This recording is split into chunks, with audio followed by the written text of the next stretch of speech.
They stopped 500 trucks at the Western Port.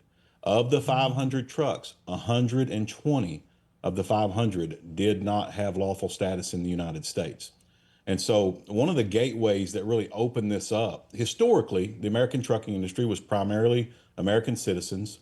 There's been a trickle over time of H2Bs, I think EB3, some other work visas, valid work visas that were issued, that were regulated. People counted them. We knew how many were being issued and how many people were coming in.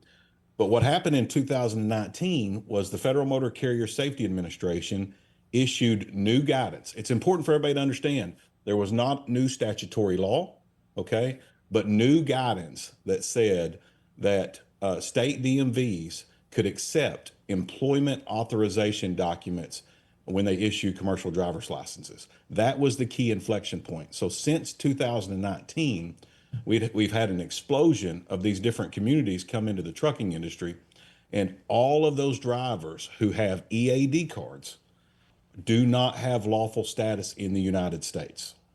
So I would argue the majority of all of the immigration that you're seeing on our highways driving commercial motor vehicles are illegal. So let's put those two scenarios, that timeline side by side, with the demarcation point being 2019.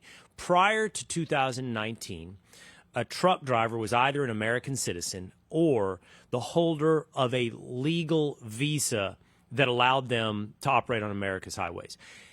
After 2019, an illegal immigrant who got an employment authorization document could then go into a various state and apply for, I presume, and pass a test, I presume, to then get a CDL?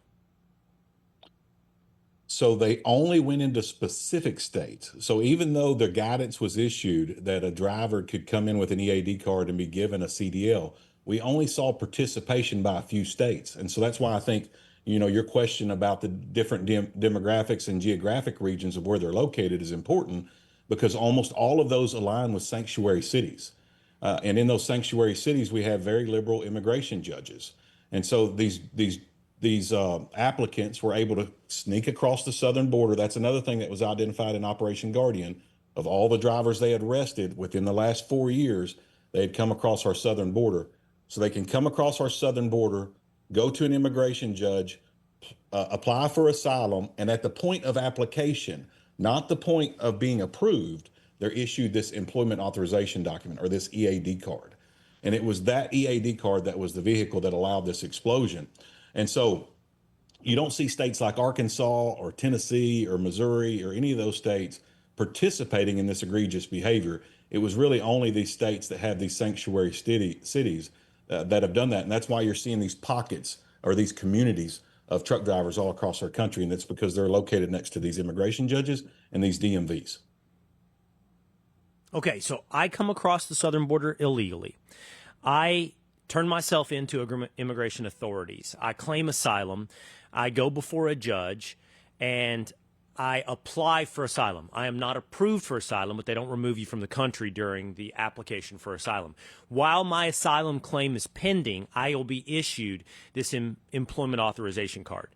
I can then take that employment authorization card. I'm an illegal immigrant in the country who's applied for asylum. I can take that employment authorization card then to a state DMV, not all state DMVs, but some state DMVs, and now apply for a CDL, primarily California, Illinois, New York. And even though I'm an illegal immigrant, what I presume there's still some things I have to do to get approved for a CDL, even in the state of California. Yeah, that's right. So you're supposed to go through training. You're supposed to, receive a written test, a physical driving test. But what's happened is because these populations are all working out of these dense pockets, they also have their own truck driving schools. So not only do they have capture of the immigration judge process in the sanctuary city, but they also have capture of these training schools. And that's why you've seen the FMCSA taking action on the schools of recent as well. But we've got incidents of drivers who have an EAD card that's issued for a certain date, and within 5 days, he's issued a commercial driver's license. So there's no way he possibly received the proper training and qualification and vetting that was required for him to be issued that commercial driver's license. Okay, so you've got these schools. You got these schools that become fast tracks. These schools are probably, I presume, tied to certain immigrant and ethnic backgrounds. But you still would have to, I presume, let's stick with the state of California, Shannon. I still, even though I've attended the school, I have to pass an exam, right? I have to be able to pass some type of exam to get to the CDL. Now, is the school the one that administers the exam? Are they incredibly forgiving on the test results? Does the state not have a role in ensuring that the ultimately licensed driver understands the rules of the road and can speak English? That's right. So the standards for the testing, the standards for the issuance, all of that stuff has been reduced. And so what the American people are now seeing is what American truck drivers have been experiencing for the last 4 years. And that's really, there's been a war. There's a war between Wall Street and Main Street, a war between earnings per share and public safety. And this is a war we can't afford to lose. And that war has been these large publicly, multi-billion-dollar brokerages using illegal carriers with forced labor versus our American-owned legacy trucking companies using American truck drivers. Well, they've made an effort over the last, I would say 6 to 10 years to say that we have this epidemic of a truck driver shortage. And because we have this truck driver shortage, we must reduce all of these barriers to issuing commercial driver's licenses, whether that's on-site testing. When I applied for my commercial driver's license, I was at 19 years old when I got my commercial CDL. I had to go to the state DMV. I had to take a written test there in front of state police. I had to then take my driving test with a state police officer in the truck with me and drive around town. And so what they've done by reducing all of these standards is all of that stuff now is being done at the school. And they're taking certificates up to the DMVs and saying that they properly trained and vetted these drivers and they can now be issued a CDL.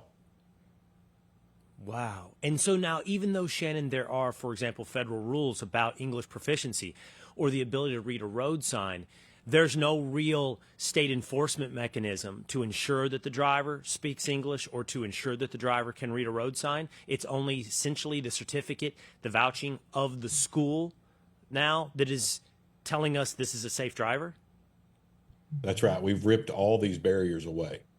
Or the industry has, and the lobbyists who have really pushed this have really been, they've done that because there was this driver shortage narrative that's absolutely false.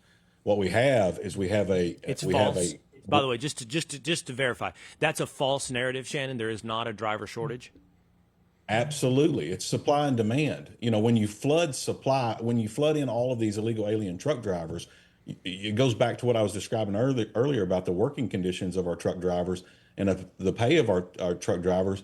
American truck drivers just aren't willing to work for slave wages. They're not willing to be treated like indentured servants. And so do we have drivers leaving the industry? Yes. Are they leaving the industry because they don't want to be truck drivers? No, they're leaving the industry because they cannot compete with slaves. They cannot compete with forced labor because that's what it is. These nests or these groups are bringing in these drivers. They're forcing them to work under terrible conditions. They're working over their hours of service. The reason that we're seeing these massive blow up crashes, that when these drivers crash, that 3 or 4 people are killed and it's like a bomb goes off, is because the drivers are physically exhausted.